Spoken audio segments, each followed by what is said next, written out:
আসসালামু আলাইকুম everyone. I hope সবাই অনেক ভালো আছেন। আজকে নিয়ে আসলাম চাঁদ রাতের দিনের ছোট একটি ব্লগ। তো আজকের ডেজার্ট আইটেম এবং মানে ঈদের জন্য আমি যা যা করি সচরাচর। তো আজকে আমি ঈদের জন্য যে সব একদিনে করেছি তা কিন্তু না। এখানে কিছু আগেরও আছে আর কিছু আমি যা মানে পরে ঈদের দিনের জন্য করেছি। তো সিমিলার আমি সব ঈদেই করে থাকি। তো যাই হোক, আমাদের ড্রেস সবকিছু আমরা রেডি করে নিয়েছি আগের দিন থেকেই। কারণ পরে ঈদ হয় কি না না হয়, তো আগের দিন তো সবারই সব ঘরে কম বেশি কাজ থাকে, তো সমস্ত কিছু ক্লিন করে নিচ্ছি। তো খাবারগুলো দেখে হয়তো বুঝতে পেরেছেন। তো এখানে কিন্তু আমার একদিনের ঈদের আয়োজন না, এগুলো কিন্তু অন্যান্য ঈদেরও ছিল।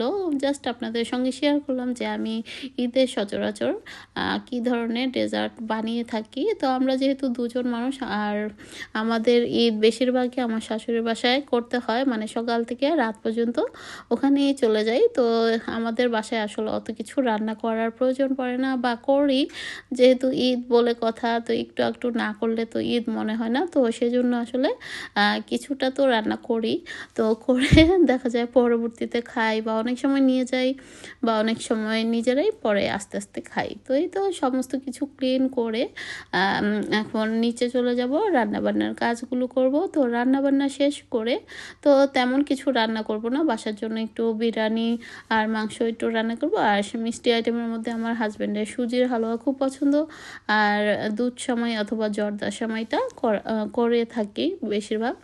আর মিষ্টিগুলো যে দেখেছেন এগুলো কিন্তু আমি অন্য আরেক ঈদে করেছিলাম।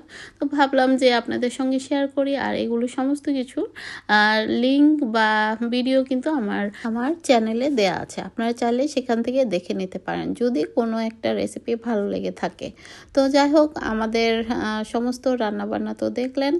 আর যদি কোনো রেসিপির প্রয়োজন পড়ে, আমার সমস্ত রেসিপি কিন্তু আমার চ্যানেলে দেওয়া আছে, তো চাইলে সেখান থেকে দেখে নিতে পারেন। আসলে মানুষ বেশি থাকলে দেখা যায় এসব রান্না করলে খাওয়া হয় সাথে সাথে, তখন ভালো লাগে। আরও অনেক কিছু করতে মন চায়, কিন্তু কিছু করার নাই, মানুষ আমরা দুজন।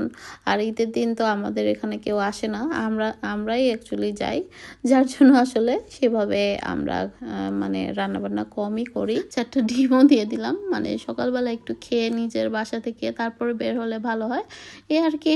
তো সকালবেলায় দেখা যায় ঈদের দিন ননদের বাসায় বা মানে আমার শাশুড়ির বাসায় চলে যেতে হয়। তো তারপর সেখানে খাওয়া দাওয়া করে বাকি আমাদের এখানে অনেক আত্মীয় স্বজন, তো প্রত্যেকের বাসায় যাওয়া লাগে। তো একটু একটু করে খেতে খেতে দেখা যায় মানে পেটে আর জায়গাও থাকে না, তো সেই অনুযায়ী খাওয়া দাওয়া করতে হয়।